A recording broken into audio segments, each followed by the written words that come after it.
Bonsoir à toutes et à tous. Bonsoir à vous, familiers du cercle. Bonsoir aussi à des amis pour qui cette participation ce soir est peut-être plus exceptionnelle. Et je vais commencer de manière un peu inattendue pour moi en vous disant que j'ai l'impression de voir ressusciter la grande tradition française des cafés littéraires ou des cafés politiques. Je sais que cette tradition est en cours de renaissance. Ce serait pour moi, au cœur de la réflexion qui a présidé ce livre, à la rédaction de ce livre, ce serait pour moi un signe d'espérance. Pourquoi ? Parce que je crois qu'il n'est pas de plus grand danger en matière politique, en matière sociale, en matière intellectuelle aussi, que de ne plus débattre, que de ne plus savoir sans cesse se poser et se reposer les mêmes questions. Et c'est quelquefois un risque que je crois s'approfondir en Europe ou en France. Je pense que l'on ne pense pas suffisamment, je pense encore plus qu'on ne pense pas assez librement, et je reprendrai volontiers la formule de Paul Valéry, faire profession ou être simplement un amateur de la réflexion politique, c'est juger que ce qui a déjà été pensé est toujours et sans cesse à repenser à nouveau. Bien, je vais remercier Pierre-Yves.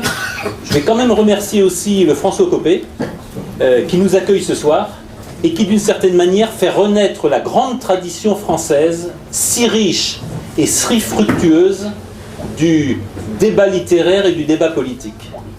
J'ai dit fructueuse, pourquoi ? Parce qu'à mon sens, l'art du débat, l'art de la conversation, et encore plus, la liberté des mots et la liberté d'expression, sont à l'origine du fantastique développement de notre civilisation et de nos nations. Fantastique développement que je ne sais pas expliquer autrement qu'en revenant à Machiavel. Machiavel qui pour moi est probablement le grand fondateur de la science politique européenne et de l'ascension européenne avec cette simple phrase. Certains d'entre vous la connaissent très bien. Allez à la vérité effective de la chose. La verita effectiva della cosa. Ça, c'est le propre de la liberté de ton. C'est le propre de ceux qui sont capables de forcer toutes les portes et de dire qu'une idée reçue ne vaut jamais tant qu'on l'a déconstruite, remise en cause et remise sur ses pieds. Alors c'est un tout petit peu l'exercice que je voudrais faire ici devant vous ce soir, parce que ce livre, Le mur de l'Ouest n'est pas tombé, c'est d'abord un appel à la renaissance du débat et à la liberté d'expression, et c'est d'abord un appel, tout simplement, au retour de la liberté politique de la France et de l'Europe. Pourquoi ce livre, allez-vous me dire ? Et pourquoi ce titre et cette couverture, cette figure un peu agressive ou provocante d'un mur ? Enfin, le mur n'est-il pas tombé ? Nous avons tous 89 en tête, nous avons tous la chute du mur de Berlin, la chute successive, et pacifique d'ailleurs, de l'Empire soviétique. La genèse de ce livre, elle est très simple, et ce sera, si vous le voulez bien, la première réflexion que je voudrais partager avec vous en guise d'ouverture de discussion. La genèse de ce livre, c'est le phénomène que j'ai cru observer, que j'ai vu s'appesantir, que j'ai vu devenir plus âpre et plus violent au fil des mois et des années, jusqu'à ces toutes dernières semaines ou jusqu'à ces tout derniers jours, et qui m'a fait penser que si le mur physique, le mur de Berlin est tombé, si la séparation qui a coupé l'Europe en deux, pays de l'Est sous la botte soviétique, pays de l'Ouest libre, et nous en sommes heureux, si cette séparation s'était achevée, une autre séparation était en train de venir. Vous le savez sans doute comme moi, les autorités ukrainiennes ont en projet la construction d'un mur de 1200 km de long, bardé de toutes les sécurités électroniques qu'on puisse imaginer. Il y avait récemment un salon en Arizona qui était le premier salon mondial de la sécurisation des frontières. Et les Ukrainiens ont fait leurs emplettes en système de sécurité pour être radicalement coupés de leur Est. Je pense qu'il leur faudra un moment avant de construire ce mur, mais c'est un autre sujet. Encore ce matin dans les journaux, vous voyez annoncer le prépositionnement de tanks américains dans les pays baltes et en Pologne. Et j'ai assisté lors d'une mission il y a quelques mois dans les pays baltes, j'ai assisté en effet à la présence de militaires américains. C'était assez comique, d'ailleurs ils venaient de Fort Worth au Texas, Et c'était assez curieux de voir ces militaires américains un peu perdus dans la région de Tallinn, honnêtement en se demandant un peu ce qu'ils venaient faire là. Au-delà de ces notations impressionnistes, 5 ou 6 éléments qui ne vous ont probablement pas échappé dans votre réflexion politique, dans votre vie économique pour certains, et je me tourne vers mes amis du monde de l'entreprise, ou aussi dans vos engagements en matière stratégique. Je vais commencer par peut-être le plus violent, l'extraterritorialité du droit américain. Il faut quand même sans cesse revenir sur la condamnation de la banque BNP Paribas à près de 9 milliards de dollars d'amende. Et là, il faut être précis, désolé, en vertu d'un embargo américain qui, à l'époque où les faits ont été commis, ne s'appliquait pas en France ou en Europe. Le motif de la sanction infligée à BNP Paribas, ça n'est pas d'avoir enfreint un embargo américain. Il ne s'appliquait pas pour un établissement français. C'est d'avoir traité en dollars. Et c'est le principe appliqué maintenant avec agressivité partout dans le monde, selon lequel toute transaction en dollars expose ses parties prenantes au respect de la loi américaine ou en sanctions prévues en cas d'infraction à la loi américaine. La sanction infligée à BNP Paribas est un cas flagrant d'application rigoureuse de l'extraterritorialité d'un droit américain qui ne reconnaît plus aucune frontière. Le deuxième élément qui ne vous a probablement pas échappé, surtout si vous avez lu les questions posées par Jean-Michel Quatrepoint à plusieurs reprises, dernièrement dans le Figaro, c'est après le drame vécu par PSA. Vous savez que PSA avait accepté Chrysler à son capital. PSA vendait à peu près 600 000 automobiles en Iran. Du fait de l'embargo américain en Iran, Chrysler a dit « Ah, moi, ma position d'actionnaire structurant vous interdit de continuer à commercer avec l'Iran. » Moyennant quoi, PSA a perdu 600 000 ventes de voitures par an en Iran. Et devinez quoi? Chrysler a vendu des pièces détachées automobiles à l'Iran et a pris à peu près les parts de marché de Peugeot. Ça s'est passé de manière plus récente et de manière qu'il faut souligner, c'est l'affaire Alstom. L'affaire Alstom est née de l'inculpation ou de la menace d'inculpation de tous les dirigeants d'Alstom pour pratiques anticoncurrentielles et en clair pour versement de commissions extra-tarifaires lors de contrats d'Alstom. Cette menace qui est terrible pour un dirigeant parce que vous savez que vous ne pouvez plus prendre l'avion. Si l'avion se pose dans un quelconque pays ayant un traité d'extradition avec les États-Unis, vous risquez de vous retrouver dans une geôle américaine. C'est paralysant pour un conseil d'administration et c'est paralysant pour la vie d'un grand groupe. C'est un des risques atomiques qui pèsent sur la vie de toute société française ou occidentale.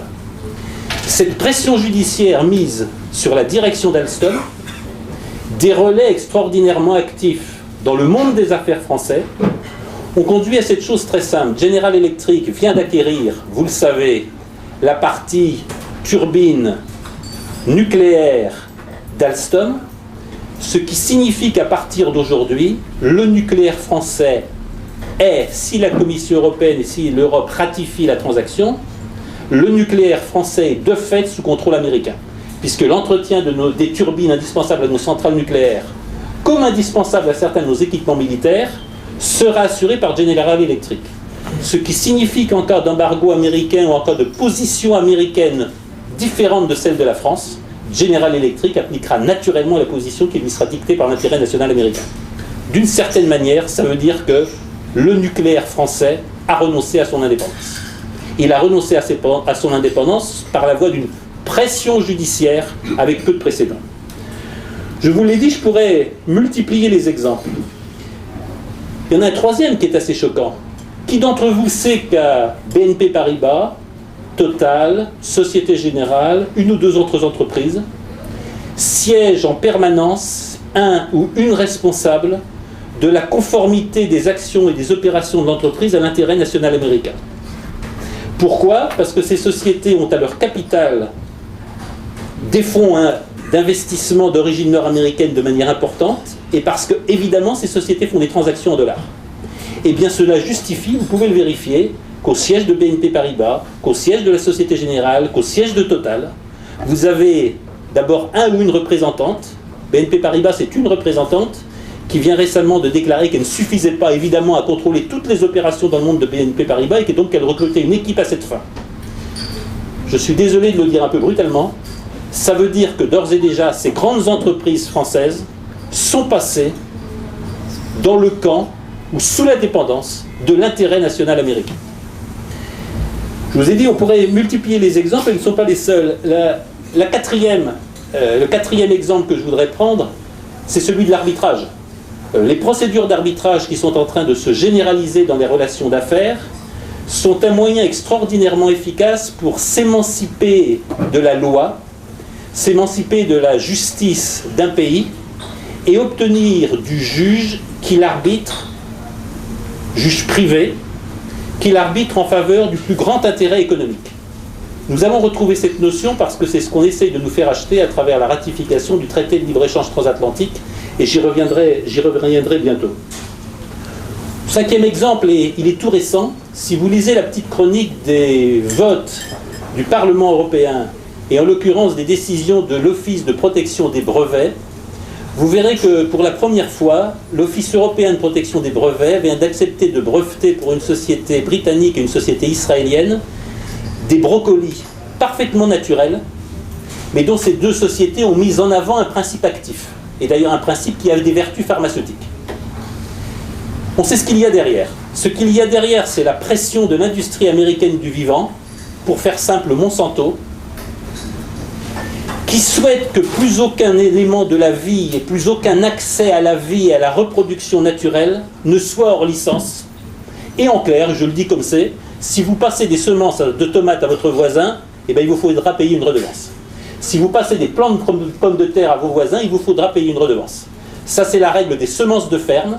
La France avait cru faire adopter une disposition qui sortait de l'application des droits sur le vivant, le fait que je vous passe mes semences de pommes de terre entre voisins, ça peut se faire, et que la petite exploitation agricole ou le petit semencier pouvait procéder à ces échanges de semences sans payer de redevance. L'Office des brevets et le Parlement européen sont en train de balayer tout ça, et nous sommes devant une appropriation totale du vivant. L'exemple le plus frappant, il est très simple, aux États-Unis, vous le savez, notamment dans les grandes villes, on ne vend plus un seul chien ou un seul chat qui n'ait pas été stérilisé. Pas du tout parce que ça pose moins de problèmes que de récupérer des portées de chatons ou des portées de petits chiots, pas du tout. Parce que c'est soustraire des revenus à l'industrie que de vendre des animaux capables de se reproduire naturellement. Il n'est pas question de les laisser se reproduire naturellement, il faut acheter leur progéniture. J'ajoute, mais là c'est un clin d'œil à certains qui ont peut-être manifesté en d'autres temps, je suis à peu près certain que des schémas analogues ont lieu pour la production de la vie humaine. Qu'est-ce que ça rapporterait à l'industrie de la vie humaine si les bébés naissaient en éprouvette et étaient le fruit de l'industrie et pas de la reproduction naturelle du corps humain? Mais c'est une vraie perspective que le transhumanisme nous ouvre à pas si longue échéance. Dernier point peut-être, c'est tout simplement l'annexion du web comme espace national américain. Certaines et certains d'entre vous, qui très malencontreusement, sûrement par une erreur, seraient passibles de l'ISF, et auraient un peu de patrimoine boursier, ont peut-être reçu cette étrange demande de leur banque. Est-ce que vous êtes capable de nous certifier que vous n'êtes pas résident américain? Et vous savez que c'est simplement au titre de la loi fiscale américaine, qui maintenant est en train, partout dans le monde et en tout cas en Europe, de demander aux détenteurs de patrimoine dépassant un certain montant, de justifier qu'ils ne sont pas citoyens américains, parce qu'a priori, ils sont passibles de la loi américaine s'ils ne prouvent pas qu'ils ne sont pas américains. C'est un renversement très intéressant. Je suis ici à Paris, je vis à Paris, je vous assure la main sur le cœur que c'est vrai, j'ai des comptes bancaires à Paris, ça ne compte pas. Je suis supposé pouvoir être citoyen américain, résider aux États-Unis et dissimuler quelque chose au fisc américain. Je dois apporter la preuve que je ne suis pas américain. C'est quelque chose de très intéressant parce qu'on pourrait dire, selon le titre d'un de mes précédents bouquins, c'est un renversement du monde assez extraordinaire. Il va bientôt falloir prouver, légitimer et jurer sur la Bible que vous n'êtes pas américain si vous voulez échapper à la loi américaine. C'est un changement que je trouve relativement intéressant. L'annexion du web m'a fait penser à quelque chose que des amis militaires doivent bien connaître. Quand, dans le cadre des opérations conjointes, ou d'ailleurs solitaires, des sous-marins français, britanniques, allemands prenaient le large, ils devaient obligatoirement, des sous-marins militaires, ils devaient obligatoirement déclarer aux États-Unis tous leurs mouvements. Sachant que naturellement, nos amis américains, eux, n'étaient tenus de déclarer leurs mouvements à personne. Eh bien, j'observe que sur le web, et tout doucement, on est en train d'arriver à la même situation. Je n'ai d'obligation à rendre en personne. En revanche, tous autour de moi ont obligation de me rendre des comptes et d'être totalement transparents à mon égard. Je regrette, mais je ne suis pas loin d'appeler ça une forme de colonisation, et je ne suis pas loin de penser qu'il y a une forme de domination qui est en train de s'installer. C'est l'origine du livre. L'origine du livre, ce sont ces constats, et je pourrais continuer, peut-être dans la conversation, on le fera ensuite, je pourrais en accumuler un certain nombre, qui m'ont donné à penser que nous étions en train de changer de monde. Nous étions en train de changer de monde parce que tout doucement, on changeait de la défense de l'Occident à l'enrôlement forcé derrière les États-Unis de celles et de ceux pour qui indépendance nationale et souveraineté nationale seraient des mots du passé. J'ai cru constater que derrière le grand mot, vous savez, Nations Building, and States Building, qui était le mot de l'administration américaine, en Afghanistan, ça devait faire des miracles. En Irak, ça devait faire des miracles. C'est non seulement un lamentable échec, mais le résultat de tous ces misérables échecs, c'est la stratégie du chaos. Nous avons vu des États, certes, ne me faites pas dire que je n'aurais pas dit, je n'aurais pas voulu vivre sous Saddam Hussein, sous le colonel Kadhafi, encore que j'ai fréquenté la Syrie, mais je ne pense pas que j'ai été très confortable à vivre sous la dynastie des Assad. Rappelons-nous simplement que les États baassistes étaient des États laïques, plurireligieux, pluriethniques, comme le rappelle d'ailleurs le ministre des Affaires étrangères de Saddam Hussein, Tarek Aziz, qui est mort cette semaine, en prison, et qui était un chrétien chaldéen. On les a remplacés par quoi? Où le chaos qui résulte de l'aventurisme américain au Moyen-Orient aboutit sur quoi? Tout simplement un retour à l'état tribal, et comme l'avait dit un stratège israélien en 82, ce sont des pays qui ont été ramenés à l'âge de pierre. Ce sont des pays où il n'y a plus d'État digne de ce nom, où il n'y a évidemment plus de nation digne de ce nom, je ne pense pas qu'il y en ait jamais eu, mais où tout effort pour dépasser le stade primitif des communautés humaines et des séparations fondées sur la religion ou sur l'ethnie, tous les efforts pour construire autre chose avec le grand idéal socialiste des parties basses, tout ça a été réduit en poussière. Et je me demande ce qui va arriver dans les années à venir de l'Algérie d'où je rentre, de la Tunisie, certainement aussi de l'Égypte et de la Jordanie. Nous avons une stratégie du chaos, dont il faut nous rappeler qu'elle est quand même à nos portes, c'est pas si loin de nos rives méditerranéennes. Et puis, dernier point de l'origine de ce livre, la coupure. C'est peut-être sur le plus grand sujet géopolitique du moment, je pense d'ailleurs qu'il y a un expert qui pourrait nous en parler, c'est tout simplement ce que vous connaissez sous l'égide de la route de la soie ou des Chinese Belts. Les Chinois sont en train, sous prétexte de grands projets logistiques, de créer les conditions d'une unité territoriale de l'Eurasie. Je ne vais pas citer à des élèves éminents des cours de géopolitique d'un éminent professeur ce que disait un amiral anglais à la fin du 19e, mais qui tient le Heartland, tient l'Eurasie, qui tient l'Eurasie, tient le monde. Je suis persuadé que dans la démarche chinoise, l'idée de substituer des courants terrestres.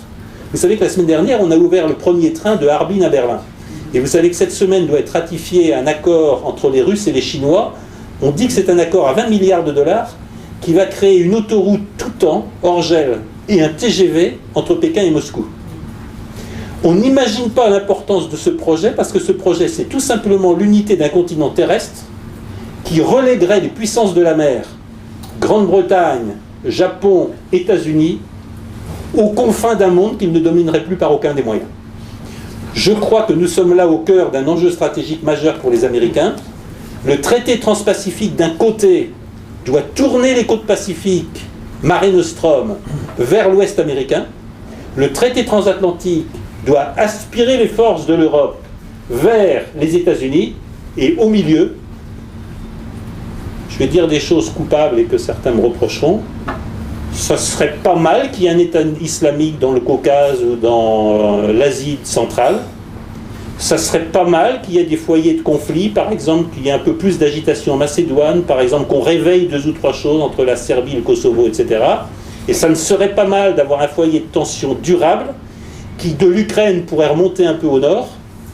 Il ne faut pas grand-chose pour que les minorités russophones, vous savez qu'ils sont plus maltraités que les Roms chez nous. Hein. Les minorités russophones dans les pays baltes n'ont pas le droit à des cartes d'identité, n'ont pas le droit à passeport, etc. Ils n'ont pas le droit à parler russe.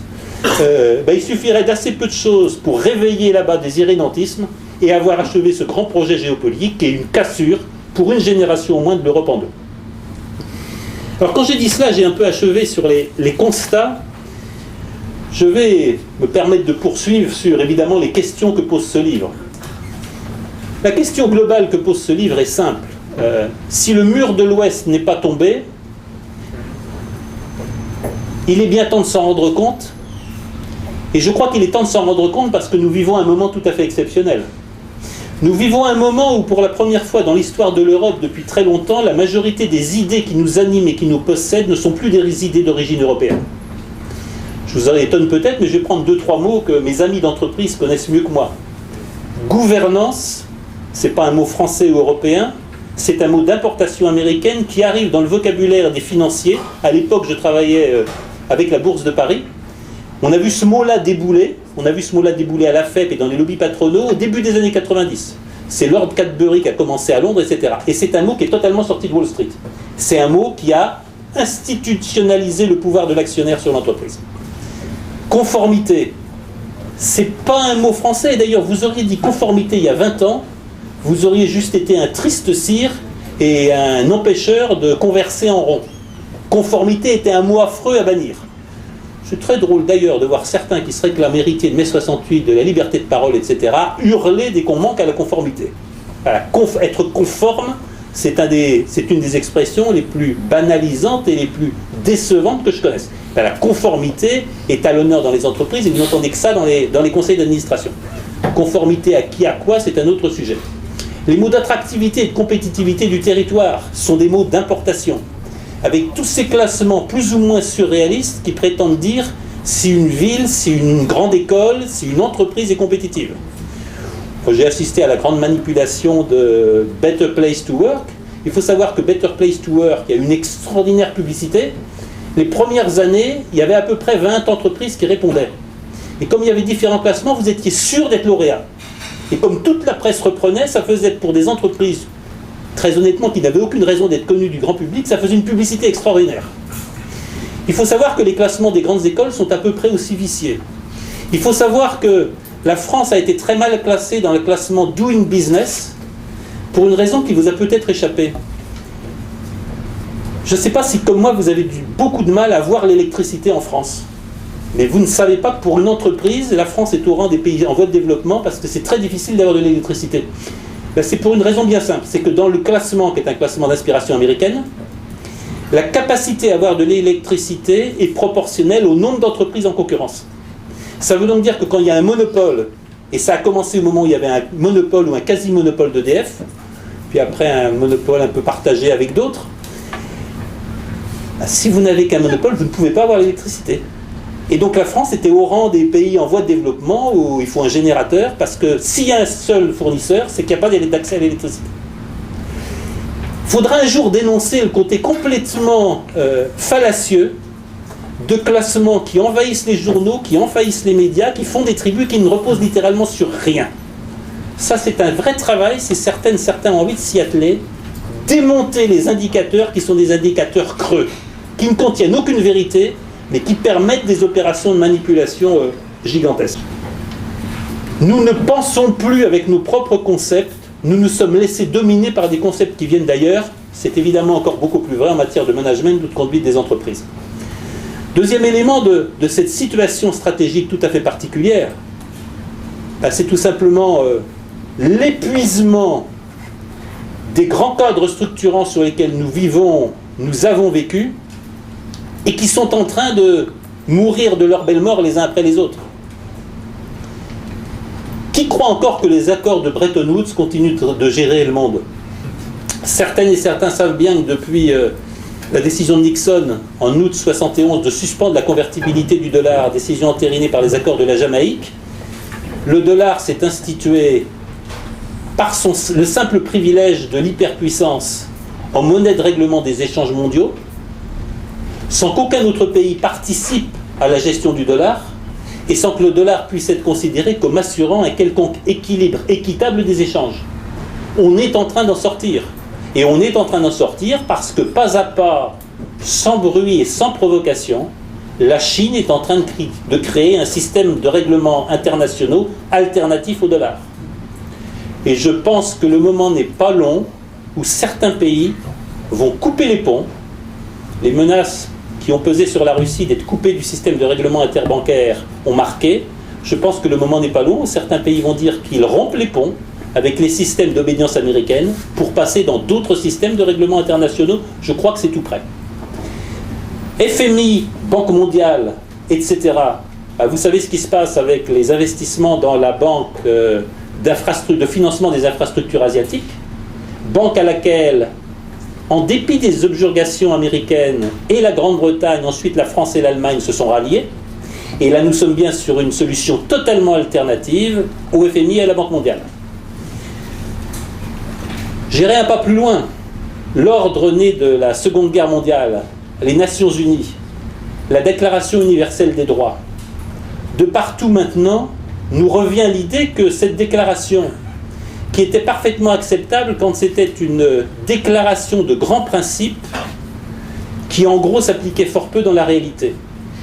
L'entreprise américaine, relayée par des centaines d'ONG et par des milliers d'éditorialistes, a été de transformer cette déclaration abstraite et générale des droits de l'homme en droit positif applicable à toute société. Or, pour le dire de manière un peu rapide, vous constatez comme moi que l'état de droit, c'est le droit qui met fin à l'état. Et de la même manière, la société des droits de l'homme, c'est une société dans laquelle les droits de l'individu détruisent la société.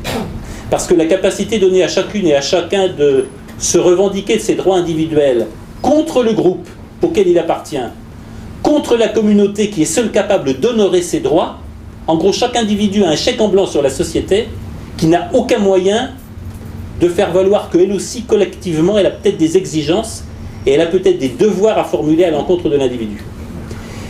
Je le dis très simplement, le temps de la Déclaration universelle des droits de l'homme est à revoir, et très clairement dans le monde qui vient, monde, je n'aime pas le mot multipolaire, monde multiculturel et multicivilisationnel, évidemment que le lien entre l'individu et la société, le lien entre l'individu et sa civilisation, mais pour le dire comme cela, le rapport entre les droits individuels et les devoirs individuels va naturellement devoir être réécrit. Puis j'achèverai sur un dernier mot. Dans cette situation stratégique qui est en train de bouger, vous connaissez presque la plaisanterie. Oui, les Américains ont gagné la guerre, ce qui est d'ailleurs faux. Ce ne sont pas les Américains qui ont gagné la guerre contre l'URSS. Les dirigeants de l'URSS ont pris acte de la fin d'un régime qui devenait insupportable. Pacifiquement, il y a peu de cas dans l'histoire qu'un régime disposant de telles forces militaires et d'une telle aura stratégique ait décidé de lui-même de mettre fin à l'expérience politique. Et je reviens à la plaisanterie, c'était les États-Unis ont peut-être gagné contre l'Union soviétique, il leur restera à gagner la paix. C'est le moment des illusions sur la fin de l'histoire, c'est le moment des illusions sur la démocratie planétaire, c'est le moment de l'illusion plus sensible en Europe qu'ailleurs du dépassement du politique. Les droits de l'homme, le marché tout-puissant et le contrat simplement régi par le droit doivent nous dispenser de la politique. Politique passée, il n'y a rien à voir. Si vous vous intéressez au sujet, il n'y a rien à voir. Travaillez, gérez votre argent, passez de bons contrats avec votre entreprise et avec vos clients, ayez un bon commissaire aux comptes et le marché va suppléer à tout. Eh bien, on voit bien que ça ne marche pas. Et le tableau qui est en train de s'établir, c'est un tableau relativement cruel pour ces illusions. Je ne vais pas revenir sur le chaos, mais enfin, le bruit des armes n'est pas si loin dorénavant de nos frontières. On choisit de ne pas l'entendre, mais il n'est pas si loin que cela. Il se trouve que j'ai eu la chance de fréquenter Palmyre. Les ruines de Palmyre, c'est probablement un des plus beaux lieux du monde pour celles et ceux qui le connaissent. Et Palmyre, on y était en 4 heures. Qui ira dans les ruines libyennes et qui retournera à Leptis Magna ou dans l'un des plus beaux déserts du monde. Et je ne suis pas très certain que dans les années à venir, on puisse librement, comme je l'ai fait là, il y a 15 jours, se promener dans les ruines de Tipasa. je ne suis pas très sûr qu'on puisse retourner dans, disons, cette immense côte du sud méditerranéen, dont je le rappelle, elle n'est qu'à quelques heures de bateau des côtes du sud de la France et de l'Europe. Ce bruit des armes qui se rapproche, c'est aussi une explosion démographique peu prévue, qui fait tout simplement que l'explosion des droits individuels, c'est aussi considéré comme un chèque en blanc pour chaque homme et chaque femme de s'établir là où il le souhaite. Ce qui veut dire une chose tout à fait simple, et je ne vais pas m'appesantir là-dessus, c'est juste simplement la fin de nos systèmes de mutualisation et de notre sécurité sociale. On ne mutualise que dans des systèmes fermés. Mutualiser dans un système ouvert, c'est provoquer le départ de ceux qui contribuent au système et l'afflux massif de ceux qui vont en tirer les bénéfices. C'est un des défis devant lesquels nous nous trouvons et qui n'a été absolument pas traité jusqu'ici. Puis peut-être troisième et dernier défi devant lequel nous nous trouvons dans cette situation, c'est quand même toute l'ambiguïté de, je vais prendre un mot militaire, qui tue qui. Je vais revenir à Palmyre, il se trouve que je connais un peu bien la région. Palmyre, c'est une région relativement plate, les routes dans le désert font des kilomètres en ligne droite. De Deir ez-Zor à Palmyre, de mémoire, ça doit être 3 heures de voiture, je ne sais pas si vous tournez 3 fois le volant. De Deir ez-Zor à la frontière irakienne, c'est un tout petit peu la même chose. À Boukamal, vous savez, là où il y a eu des bruits de crucifixion, etc., on est vraiment au cœur de l'arc sympathique d'ISIS. Pour qui a la supériorité aérienne, c'est un jeu d'enfant de détruire quoi que ce soit qui bouge dans ce désert. Et donc, je vais le dire très clairement, si Palmyre est tombé, c'est qu'on a laissé Palmyre tomber. Si Palmyre tombait, on a laissé Palmyre tomber. Et j'étais à Moscou la semaine dernière. Je crois qu'il y a des échanges assez fréquents aujourd'hui entre mes amis russes, entre, je ne vais pas dire nos amis, à un moment où la diplomatie française emploie tous les moyens pour torpiller les négociations, mais avec les Iraniens et avec les Chinois, eh bien, il y a une initiative de stabilisation de l'Asie centrale et du Caucase, parce que l'inquiétude est grande, que personne n'en sera responsable. Mais entre les flux de valises de dollars et les flux d'armement qui suivent, il y a un pôle considérable d'instabilité qui soit installé en Asie centrale. Il faudra se poser la question de qui tue qui et à quoi profite le fait de tuer qui. On peut en tout cas s'interroger sur le fait que l'Europe en sort avec des épines dans le pied, qui vont être de plus en plus sensibles, et que quelque part le choix risque d'être lourd pour une Europe qui a voulu négliger les sujets de force, de puissance, et je regrette de dire le mot, et de guerre. Nous allons nous trouver non pas avec des situations de guerre, mais avec des situations d'instabilité et des situations de conflits larvés qui pourraient bien se dérouler sur le sol européen lui-même. Ça me conduit à ce constat qui est, je sais, polémique. Je crois qu'il faut abandonner la notion d'Occident. La notion d'Occident, je l'ai beaucoup connue, la notion d'Occident est celle qui nous conduit à nous enrôler, les discours enflammés, encore récemment du professeur Obama, nous partageons des valeurs communes et nous sommes du même côté du monde. Je n'en suis pas certain, et j'en suis pas certain pour 5 raisons. Désolé de vous les asséner, mais je pense que ça peut être utile à votre réflexion. En tout cas, c'est au cœur de l'analyse de ce livre. La première raison, elle est un peu violente. Je ne me fais pas des amis quand je dis ça. Je sais quelle est ma terre, je sais quels sont les miens.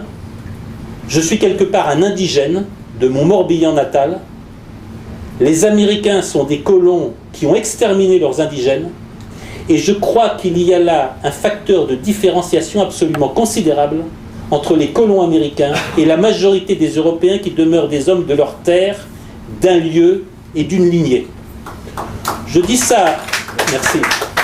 Je dis ça avec un peu d'ironie, je vais vous faire sourire.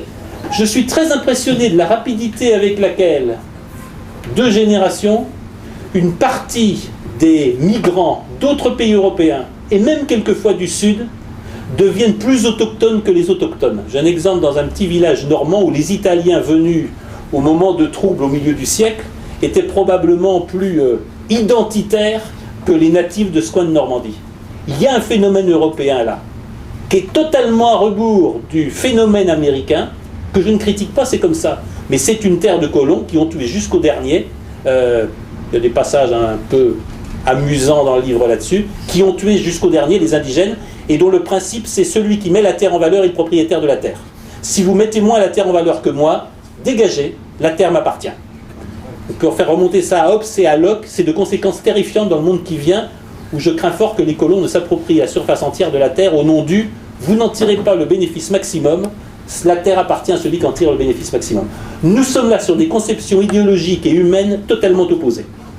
Deuxième point totalement différent, c'est naturellement la vision messianique de la destinée manifeste, de l'élection divine, etc. La cité sur la colline, le rêve du monde parfait. Je n'ai aucune prétention à ce que la France ou l'Europe soit un monde parfait. Je n'ai strictement aucun sentiment d'avoir, en moi qui vous parle ce soir, une destinée manifeste. J'aimerais simplement être libre. Et je crois que nous avons un rapport extraordinairement différent sur la liberté politique. Je pense que la liberté politique américaine est indissociable du « tous les hommes doivent devenir américains comme les autres parce que nous avons la voie de la vérité et nous détenons la vérité ». Je crois que la voie française et la voie européenne consistent à dire « nous sommes ici capables de dire « nous » parce que nous avons en commun plus que ce qui nous sépare et nous savons être dans le respect total de ces autres qui n'ont pas vocation à nous ressembler, qui contribuent à nous permettre de savoir qui nous sommes, parce que je ne saurais pas être le même s'il n'y a pas les autres, mais que nous respectons dans leurs différences et que nous n'avons aucune envie de réduire à ce que nous sommes nous. En termes un peu violents, et je dis ça à d'éventuels amis socialistes ou tiers-mondistes qui seraient dans cette réunion, est-ce que vous croyez vraiment que la meilleure solution pour un Malgache, pour un Malien ou pour un Burkinabé, c'est de devenir un Français comme un autre et un habitant de Montreuil comme un autre? Moi je crois que le meilleur pour un Malien, pour un Malgache ou pour un Burkinabé, c'est de réaliser pleinement les virtualités du monde malgache, malien ou burkinabé. Je crois qu'un monde dans lequel tous les hommes seraient voués à devenir les mêmes est un monde terrifiant d'ennui et quelque part, je me réfère au grand terme d'écologie humaine et je reviens à Claude Lévi-Strauss, il n'y a pas de civilisation s'il n'y a pas des civilisations. La condition humaine s'écrit immanquablement au pluriel. Troisième élément de différence absolument considérable entre les États-Unis et nous, c'est le rêve du pilotage automatique de la société. Vous savez que le rêve des États-Unis, c'est que le gouvernement fédéral, en gros, ne soit plus qu'un grand ministère des Affaires étrangères et que pour le reste, le droit, le contrat et le marché s'occupent de toutes les relations humaines. Vous connaissez la plaisanterie, quand deux amants entrent dans une chambre d'hôtel, ils sont quatre puisque leurs deux avocats sont avec eux. Le droit est partout. Le droit, le contrat, le marché doivent gérer la totalité des relations humaines. Je crois que nous ne sommes pas dans ce monde en Europe. Et je crois qu'entre l'économie de marché et la société de marché, existe une différence absolument considérable. Je suis d'ailleurs frappé de constater que nos amis socialistes, à certains égards, sont en train de franchir allègrement cette différence, mais sans doute est-ce qu'ils ne l'ont pas très bien perçu, il faudrait peut-être leur expliquer un petit peu plus. Quatrième élément de ce fossé que je crois se creuser entre les États-Unis et l'Europe continentale, celui-là est très violent. Une des plus grandes menaces pour moi qui pèse sur nous tous, c'est le transhumanisme. C'est la proclamation de Google, on va mettre fin à la mort. C'est l'idée que... C'est cette idée très simple, je l'ai trouvée au fronton d'école en Zambie, tenez-vous bien, en Zambie. Le monde est fait pour que l'homme le change. Chaque matin, un homme, une femme qui se respecte doit se lever en se disant « Aujourd'hui, je vais changer le monde ». Je ne sais pas si ça vous arrive à vous tous les matins, hein, mais je vous le dis quand même. Vous devez vous lever en vous disant « Je dois changer le monde ». Moi, ça me renvoie à l'affirmation d'Hannah Arendt. Hannah Arendt dit cette chose très simple. L'affirmation totalitaire que tout peut être changé n'a à ce jour démontré qu'une chose, c'est que tout peut être détruit. Je crois que le transhumanisme est porteur en lui-même d'un totalitarisme pire que tout ce qu'on a connu, parce que le transhumanisme, c'est la promesse d'un homme parfait, et je le dis de manière un peu violente, mais la promesse d'un homme parfait, c'est aussi l'annonce de l'extermination de tous les hommes qui ne sont pas parfaits. Je crois que c'est un totalitarisme qui vient, et c'est un totalitarisme qui nous sépare radicalement des deux rives de l'Atlantique. Nous avons payé pour être prudents face au progrès, nous avons payé pour être prudents face à l'ingénieur, désolé s'il y en a dans cette salle, et nous avons payé pour être prudents face à la religion du bien. Le dernier point peut-être, et je crois que celui-là pèse extrêmement lourd dans notre situation stratégique et dans les relations internationales, c'est l'idée de nature religieuse, alors certains diraient d'origine monothéiste, c'est le monothéisme des valeurs, l'idée que dans le monde entier, il y a un bien et un mal. Vous connaissez tous comme moi la grande question, je la retrouvais récemment à Washington, posée par mes Américains, mais vous avez été en Syrie, est-ce que vous pouvez nous aider à nous dire qui sont les good guys et les bad guys? Je leur disais, c'est juste un peu compliqué, surtout que les guys, il y en a beaucoup, et s'y retrouver, c'est un peu compliqué en Syrie, c'est une mosaïque, il n'y a pas les good guys et les bad guys. Je vous rappelle simplement que quand ils ont débarqué en Irak, il n'y avait à peu près pas, au niveau du commandement américain, il n'y avait pas un seul type qui sache faire la différence entre les sunnites et les chiites. Et il a fallu plus de 6 mois pour que remonte une mission qui venait dans les hautes sphères à Washington, dire il faut absolument une mission d'étude de gens qui connaissent. C'est drôle parce que ces drôles de gens, ils ne sont pas les mêmes. Et on ne comprend pas, mais il paraît que ça se dit Shia, il paraît que ça se dit chiite. Et on veut essayer de comprendre qu'est-ce qu'il y a entre eux. Ils auraient mieux fait de se poser la question avant d'y mettre les pieds. C'est le drame du début de l'occupation ou de l'agression américaine en Irak. Je pense que cette religion du bien et cette idée qu'il y a un bien universel, un mal universel, c'est tout simplement la fin de la diplomatie. Et je vais terminer cette seconde partie là-dessus. Enfin, vous êtes en train d'assister les uns et les autres à la mort de la diplomatie. Et vous êtes en train d'assister aussi du même coup à la mort de la stratégie telle qu'on la connaissait. La mort de la stratégie et de la diplomatie, c'était chacun à la poursuite de son intérêt national légitime parce qu'il est souverain, se trouve naturellement et légitimement opposé à d'autres intérêts de nations également souveraines. L'art de la stratégie, c'est d'avoir des objectifs limités qu'on peut atteindre. L'art du diplomate, c'est avec intelligence, courtoisie et respect d'obtenir des accommodements entre ses intérêts opposés pour ne pas arriver à la pire des solutions qui serait la guerre. L'art du stratège étant éventuellement ensuite de poursuivre une guerre limitée pour atteindre les objectifs à moindre coût. On en est complètement sorti, puisque dorénavant on n'est plus dans accommoder des intérêts légitimement opposés, on est le camp du bien doit s'imposer aux forces du mal. Le camp du bien, nous, la force du mal, la Russie en Ukraine, etc., etc. Voyons bien ce que ça veut dire. Quand c'est le bien qui se bat contre le mal, il n'y a pas de traité de paix possible. Il peut y avoir que reddition sans concession, sans condition, ou il ne peut y avoir que l'extermination radicale de l'ennemi. Voyons ce que ça veut dire en politique intérieure. Il ne peut plus y avoir de débat politique légitime, il ne peut plus y avoir qu'une société de l'obéissance. Si vous avez des propos qui ne sont pas conformes à ce que veut votre gouvernement, ça n'est pas que vous êtes dans l'opposition, vous devez être réduit à l'obéissance parce que vous n'avez pas le droit de tenir ces propos qui portent atteinte à la conformité imposée. Je ne suis pas certain que nous, en France, nous ne sommes pas tout doucement en train de s'engager sur cette voie. Mais regardez bien la situation actuelle qui fait que, à mon sens, le mot de diplomatie internationale n'a plus de sens puisque les nations ne sont pas reconnues dans leur souveraineté. Et même le mot de stratégie est en train de se vider de son sens à partir du moment où identité nationale et frontières justifiaient des intérêts limités, à partir du moment où la lutte du bien contre le mal justifie des démarches du tout ou rien, et ça n'est pas une stratégie que de viser l'éradication de l'adversaire. Je vais aller rapidement sur un dernier point parce que peut-être que tout ceci a suscité des questions. Le mur de l'Ouest se veut, ça va probablement vous faire sourire, se veut optimiste. Parce que je suis certain que les conditions qui ont... D'abord, la France est une très vieille nation et il en faudra beaucoup pour mettre fin à l'expérience française. L'Europe a une richesse et une profondeur et de culture et d'histoire à nul autre pareil. Et pour le dire ici, la domination américaine est à la fois extraordinairement récente, extraordinairement fragile, et plutôt que de surchauffe, je parlerai de vertige stratégique. Je crois que l'hubris et la démesure sont en train de faire vivre aux États-Unis un vertige stratégique qui les conduit aux pires aventures et probablement aux pires confrontations pour eux. Qu'est-ce qu'il faut faire ? Puisque ce livre essaye d'être un peu programmatique, pas en termes de programme politique, mais d'évoquer un certain nombre d'actions. La première chose, mais ça je crois que je parle à des convaincus, c'est de retrouver les vieux mots d'indépendance et de souveraineté, et de se poser la question très claire, à la France de se la poser au moment où la Grande-Bretagne elle-même s'interroge, est-ce que l'Union européenne, est-ce que l'Europe est un moyen de la liberté de la France ?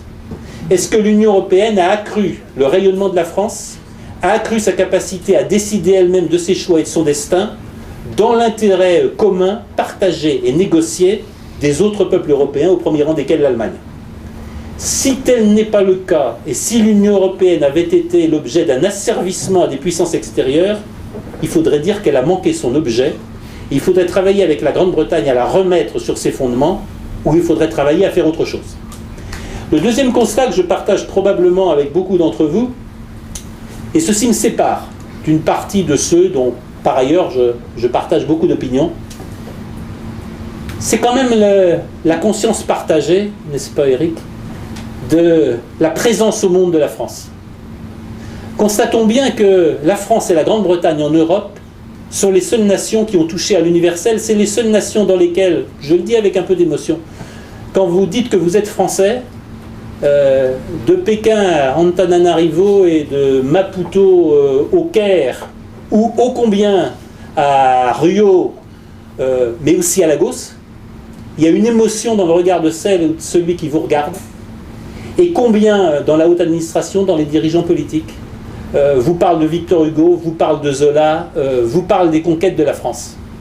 On est un peu les seuls en Europe à avoir ça. Et quelque part, ce livre est une invitation à réfléchir à ce qu'est la plus grande France.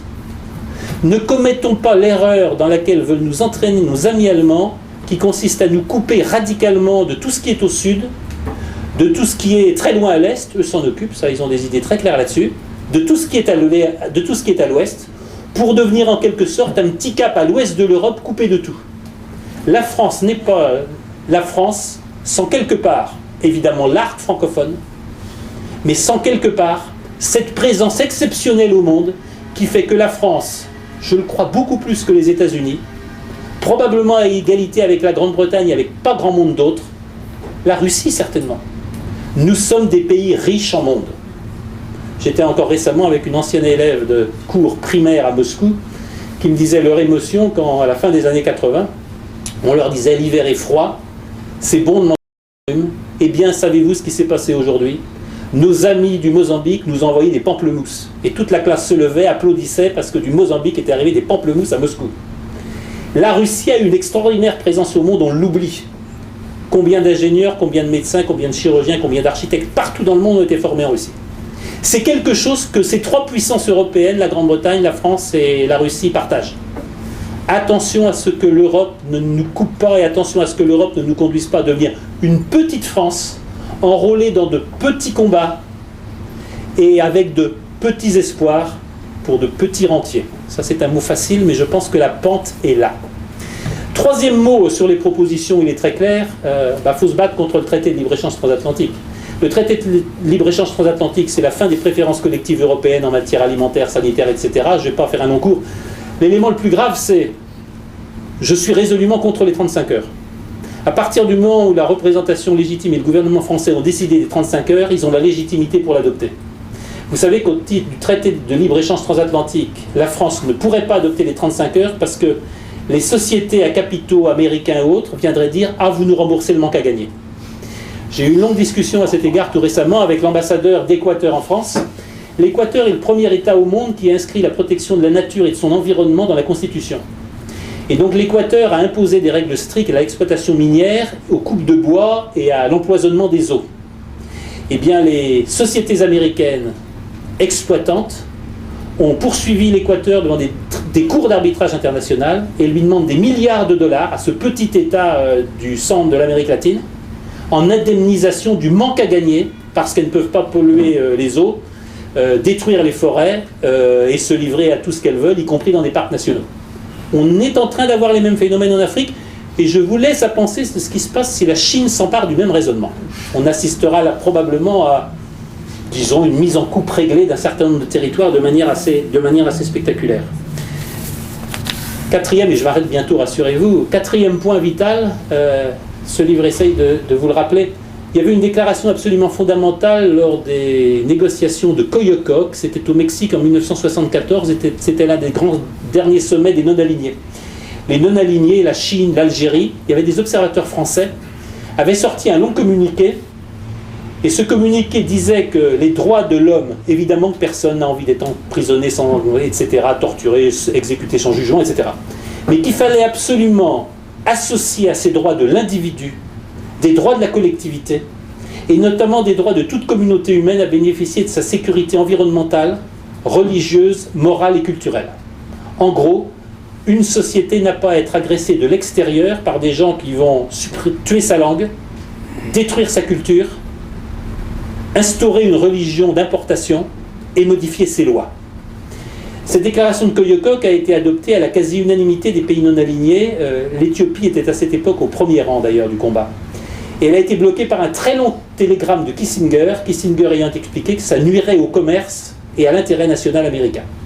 Je crois qu'il y a urgence à redécouvrir la déclaration de Koyokok, et s'il y avait un combat à conduire pour les prochaines années, ce serait de recréer un sommet de Bandung et de recréer une déclaration de Bandung. Je rêve que la France indépendante mérite de nouveau le très beau titre que Boutros Ghali lui avait donné, c'était en 82. Il était à l'époque secrétaire général des Nations Unies, il avait dit « Partout dans le monde, le français est la langue des non-alignés ». Je pense que le français devrait redevenir la langue de ceux qui n'acceptent pas un ordre mondial injuste, ou en tout cas imposé d'extérieur. Je vais terminer d'un dernier mot, parce que probablement vous avez des questions ou des remarques. Au fond de tout, il y a quoi ? Au fond de tout, il y a d'abord la liberté de discuter, la liberté d'informer et la liberté de parler. Et je vais probablement vous sembler paradoxal, mais une bonne partie de ce que je vous dis là est inspiré de mes interventions et de mes expériences américaines. Je sais bien que ce livre, on va facilement le marginaliser en disant c'est juste un brûlot anti-américain. Laissez-moi rire. La plus grande partie de ce qu'il y a dans ce livre, c'est Rand Paul qui le dit. Rand Paul, ça va être l'un des candidats peut-être le plus brillant des républicains aux prochaines présidentielles. Et Rand Paul a dit à plusieurs reprises « What a miserable failure » en parlant de l'Afghanistan, de l'Irak, de la Libye, etc. C'est Elizabeth Warren. Elizabeth Warren, on pensait qu'elle serait candidate, je crois qu'elle a laissé la candidature à Hillary Clinton, mais Elizabeth Warren est une femme, sénatrice, démocrate, très en vue. Les critiques qu'elle porte à l'oligopole bancaire américain, à l'extraterritorialité du droit américain, dont elle est persuadée que ça peut conduire à une guerre mondiale, sont exactement de même nature que celles que je viens de proférer. Je pourrais parler de Kurt Vonnegut, je pourrais parler de Lovelock, je pourrais évidemment parler de Noam Chomsky ou de tant d'autres. Tout ce que je dis est dans le débat américain. Et je vais terminer par une pirouette, mais j'espère qu'elle va vous faire sourire.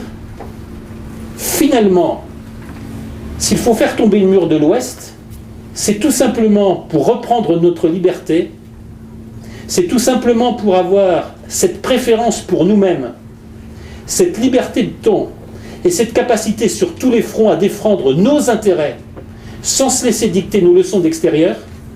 C'est très exactement ce que font nos amis américains qui savent très bien diffuser à l'extérieur des doctrines qu'ils se gardent soigneusement de s'appliquer à eux-mêmes, qui appliquent dans toutes les situations internationales une préférence pour leur intérêt national absolu et qui, soyez-en sûrs, savent partout dans le monde préférer un citoyen américain à tout autre. Merci de votre attention. Et puis,